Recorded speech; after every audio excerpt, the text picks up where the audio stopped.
ಮೊದಲನೇದಾಗಿ ಮೀನಾ ಅಂತಕ್ಕಂಥ ಹೆಣ್ಣುಮಗುವನ್ನು ಏನು ಹತ್ಯೆ ಮಾಡಿದ್ದಾರೆ, ಅವನು ಪ್ರಕಾಶ್ ಅಂತಕ್ಕಂಥವನು ಬರ್ಬರವಾಗಿ ಹತ್ಯೆ ಮಾಡಿದ್ದಾನೆ.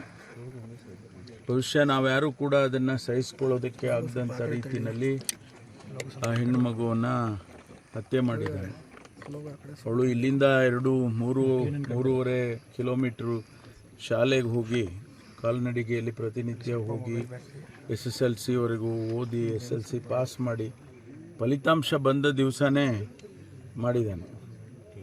ಇದರ ಹಿನ್ನೆಲೆ ಈಗಾಗಲೇ ನಮಗೆಲ್ಲ ಗೊತ್ತಿರೋ ರೀತಿಯಲ್ಲಿ ಮದುವೆಗೆ ಸಂಬಂಧಪಟ್ಟಂಥ ವಿಷಯ.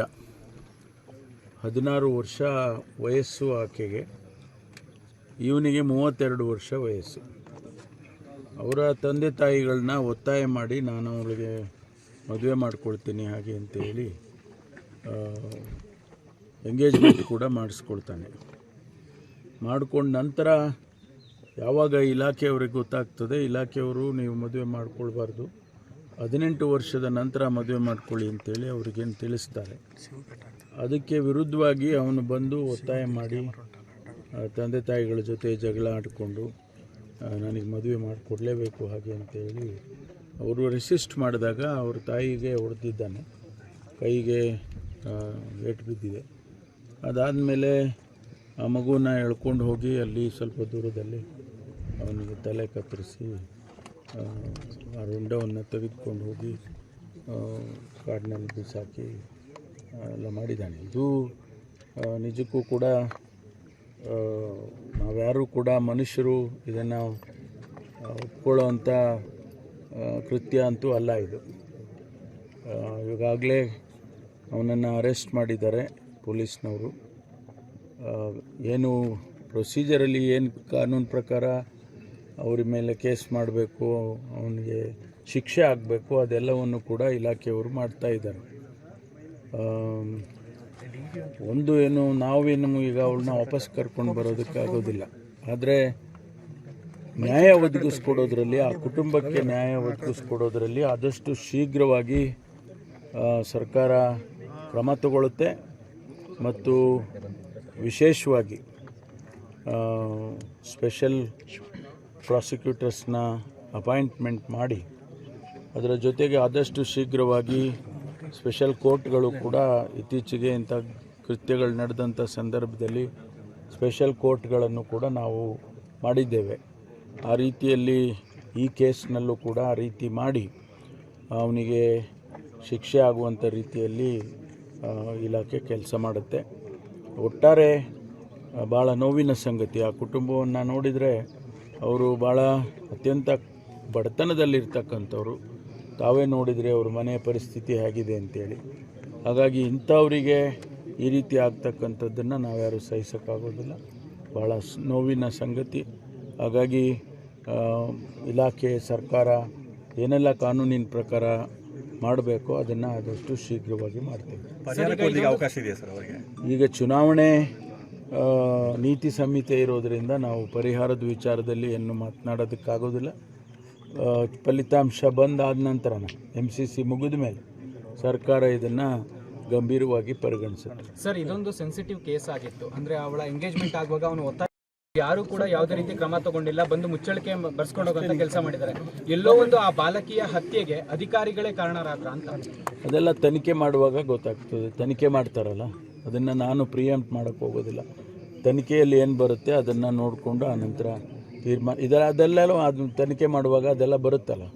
ಸರಿಗ ಅದನ್ನು ಒಂದು ವೇಳೆ ಅಧಿಕಾರಿಗಳು ಯಾವ ರೀತಿ ಹೇಳಿದ್ದಾರೆ, ಯಾವ ರೀತಿ ತಿಳಿಸಿದ್ದಾರೆ, ಅದೆಲ್ಲವನ್ನು ಕೂಡ ತನಿಖೆ ಮಾಡುವಾಗ ಮಾಡ್ತಾರೆ. ಸರ್, ಹತ್ಯೆ ಪ್ರಕರಣ ಪದೇ ನಡೀತಾ ಇದೆ. ಹುಬ್ಳಿಯಲ್ಲಿ 2 ಆಯಿತು, ಇಲ್ಲಿ 1 ಆಯಿತು. ಯಾಕೆ ಈ ರೀತಿ ಆಗ್ತಾ ಇದೆ ಅಂತ ಹೇಳುವಂಥ ಎಲ್ಲ ಜನ ಕಾನೂನನ್ನು ಕೈಗೆತ್ತಿಕೊಂಡಾಗ ಅಥವಾ ಇಂಥ ಇದು ಪ್ರೀ ಪ್ಲ್ಯಾಂಡ್ ಅಂತ ನಾವು ಅಂದ್ಕೊಳ್ಳೋದಕ್ಕೂ ಕಷ್ಟ ಆಗ್ತದೆ. ಅವರು ಇಮಿಡಿಯೇಟ್ ರಿಯಾಕ್ಟ್ ಮಾಡಿರೋದಾನೆ ಅಂತ ಮೋಟಿವ್ ಏನಂತ ಗೊತ್ತಾಗೋದಿಲ್ಲ. ಮದುವೆ ಒಂದೇ ವಿಚಾರ ಅಂತ ನಾವು ಅಂದ್ಕೊಂಡಿದ್ದೇವೆ. ಅದನ್ನು ತನಿಖೆ ಆದಮೇಲೆ ಏನು ಬರುತ್ತೆ ನೋಡೋಣ. ಸರ್, ಹುಬ್ಳಿ ಪ್ರಕರಣಕ್ಕೆ ಸಂಬಂಧಪಟ್ಟಂಗೆ ಸರ್ ಈಗ SP ಅವರು ಇದ್ದಾರಲ್ಲ ಸರ್, SP ಅವ್ರು ಬಂದಾಗ ಕಾನೂನು ಸುವ್ಯವಸ್ಥೆ ಹದಗೆಟ್ಟೋಗಿದೆ, ಆಕೆಯನ್ನು ವರ್ಗಾವಣೆ ಕೂಡ ಮಾಡಬೇಕು ಅನ್ನೋದು ಕೂಡ ಬರ್ತಾ ಇದೆ. ಇಲ್ಲಿದ್ ಮಾತಾಡಿಯಪ್ಪ, ಹುಬ್ಳಿದೇನು ಸರ್, ಈಗ ರಾಜ್ಯದಲ್ಲಿ ಈ ಥರದ 3 ಕೇಸ್ಗಳಾಗಿರುವಂತಹ ಹಿನ್ನೆಲೆಯಲ್ಲಿ ಸೊ ನಿಮ್ಮವರೇನೆ ನಿಮಗೆ ಒಂದು ಪತ್ರವನ್ನು ಬರೀತಾರೆ. ಅದರಲ್ಲೂ ಹುಬ್ಳಿಯ ರಜತ್ ಉಳ್ಳಾಗಡ್ಡಿ ಅವರು ಪತ್ರವನ್ನು ಬರೆದು ಅಲ್ಲೇ ಕಮಿಷನನ್ನು ಬದಲಾವಣೆ ಮಾಡಬೇಕು, ಇಲ್ಲಿಯ ಪ್ರಕರಣಗಳು ಈ ಥರದ್ದು ಮತ್ತೆ ಮತ್ತೆ ಆಗ್ತಾ ಇದೆ ಅಂತೇಳಿ ಪತ್ರ ಬರೀತಾರೆ. ಅದಕ್ಕೆಲ್ಲ ಕ್ರಮ ತಗೊಳ್ಳೋದಕ್ಕೆ ಪೊಲೀಸು ಇಲಾಖೆ ಸಮರ್ಥವಾಗಿದೆ. ಅದನ್ನೇನು ನಾವೇನು ನಿರ್ಲಕ್ಷ್ಯ ಮಾಡುವಂಥದ್ದೇನಿಲ್ಲ. ಸರ್, ಈ ಕೇಸ್ಗೆ ಸಂಬಂಧಪಟ್ಟ ಹಾಗೆ ಪೊಲೀಸರು ಅಥವಾ ಯಾರಾದರೂ ಆತನನ್ನ ಅರೆಸ್ಟ್ ಮಾಡುವಂತ ಕೆಲಸ ಮಾಡಬೇಕಿತ್ತು. ಏನಕ್ಕೆ ಅಂತಂದ್ರೆ ಆತ ಒತ್ತಾಯ ಮಾಡಿದ್ದ ಅನ್ನೋ ವಿಚಾರ ನೀವೇ ಕೂಡ ಹೇಳಿದ್ದೀರಾ. ಅವನು ಒತ್ತಾಯ ಮಾಡಿದ್ದಾನೆ ಅಂತಂದ್ರೆ ಆ ಹುಡುಗಿನ ರೆಸ್ಕ್ಯೂ ಮಾಡೋದಾಗಬೇಕಿತ್ತು, ಜೊತೆಗೆ ಆತನನ್ನ ಅರೆಸ್ಟ್ ಮಾಡೋ ಕೆಲಸ ಆಗಬೇಕಿತ್ತು. ಇದು ಪ್ರಾಥಮಿಕವಾಗಿ ಆಗಿಲ್ಲ, ಅಲ್ಲೇ ಫಾಲ್ಟ್ ಆಗಿದೆ ಅಂತ ಅದಕ್ಕೆ ನಾನು ಹೇಳೋದು, ತನಿಖೆ ಆಗೋವರೆಗೂ ಕೂಡ ನಾವು ಯಾರೂ ಹೇಳಿಕೆಗಳನ್ನ ಕೊಡೋದಿಲ್ಲ. ಯಾವ ಹೇಳಿಕೆ ಕೊಟ್ಟರೂ ಕೂಡ ಅದು ತನಿಖೆಗೆ ತೊಂದರೆ ಆಗಬಾರ್ದು. ಹಾಗಾಗಿ ನಾನು ಹೇಳಿದೆ, ಈಗ ನೀವು ಹೇಳಿದ್ರಲ್ಲ, ನೀವು ಹೇಳಿದ್ರಿ ಅಂತ, ಆ ರೀತಿ ಟ್ವಿಸ್ಟ್ ಮಾಡಿ ಟರ್ನ್ ಮಾಡಿ ಸ್ಟೇಟ್ಮೆಂಟ್ಗಳನ್ನ ಮಾಡೋದು ಅನಗತ್ಯ. ಹಾಗಾಗಿ ಅದಕ್ಕೋಸ್ಕರನೇ ನಾವು ಯಾರು ಇಂಥ ಹೇಳಿಕೆಗಳನ್ನು ಕೂಡ ಕೊಡೋದಿಲ್ಲ. ತನಿಖೆ ಆದಮೇಲೆ ಏನು ವರದಿಯಲ್ಲಿ ಬರುತ್ತೆ ಅದರ ಪ್ರಕಾರ ಕಾನೂನಿನ ಕ್ರಮ ತಗೊಳ್ತೀವಿ. ಸರ್, ರಾಜ್ಯದಲ್ಲಿ ಕಾನೂನು ಸುವ್ಯವಸ್ಥೆ ಹದಗೆಟ್ಟೋಗಿದೆ, ಯಾವುದೇ ಕಾರಣಕ್ಕೂ ಕೂಡ ಅಧಿಕಾರಿಗಳ ಮೇಲೆ ಸೊ ಗೃಹ ಸಚಿವರಿಗಾಗಲಿ ಅಥವಾ CM ಅವ್ರಿಗಾಗಲಿ ಒಂದು ಹಿಡಿತ ಇಲ್ಲ ಅನ್ನಂತೇಳಿ ಗಂಭೀರವಾಗಿ ಇವತ್ತು ಜಗದೀಶ್ ಶೆಟ್ಟರ್ ಅವರು ಆರೋಪವನ್ನು ಮಾಡಿದ್ರು. ಅವ್ರ ಕಾಲದ ಸ್ಟ್ಯಾಟಿಸ್ಟಿಕ್ಸ್ ತೆಗೆದು ತೋರಿಸಿದರೆ ಗೊತ್ತಾಗ್ತದೆ ಅವರಿಗೆ. ಅವ್ರ ಕಾಲದಲ್ಲಿ ಎಷ್ಟು ಮರ್ಡರ್ ಆಗಿತ್ತು, ಎಷ್ಟು ರೇಪ್ಗಳಾಗಿತ್ತು, ಕ್ರಿಮಿನಲ್ ಆ್ಯಕ್ಟಿವಿಟಿ ಏನೇನಿತ್ತು ಅಂತ ಅವ್ರ ಕಾಲದಲ್ಲಿ ಅವರು ಮುಖ್ಯಮಂತ್ರಿಗಳಾಗಿದ್ದಾರಲ್ಲ, ಆ ಸಂದರ್ಭದಲ್ಲಿ ತೆಗೆದು ತೋರಿಸ್ತೇನೆ. ಅವಾಗ ಗೊತ್ತಾಗುತ್ತೆ ಅವ್ರಿಗೆ ಏನಾಗಿದೆ ಅಂತೇಳಿ, ಅವಾಗ ಅರ್ಥ ಆಗುತ್ತೆ. ಬಟ್ ಇಂಥ ಪ್ರಕರಣಗಳನ್ನು ಭಾಳ ಲಘುವಾಗಿ ತಗೊಳ್ತಾರೆ ಅಂತ ಹೇಳ್ತಾರೆ ಅವರು. ಹೇಳಿದ್ದಕ್ಕೆಲ್ಲ ನಾವು ಉತ್ತರ ಕೊಡೋಕ್ಕಾಗುತ್ತೇನ್ರಿ?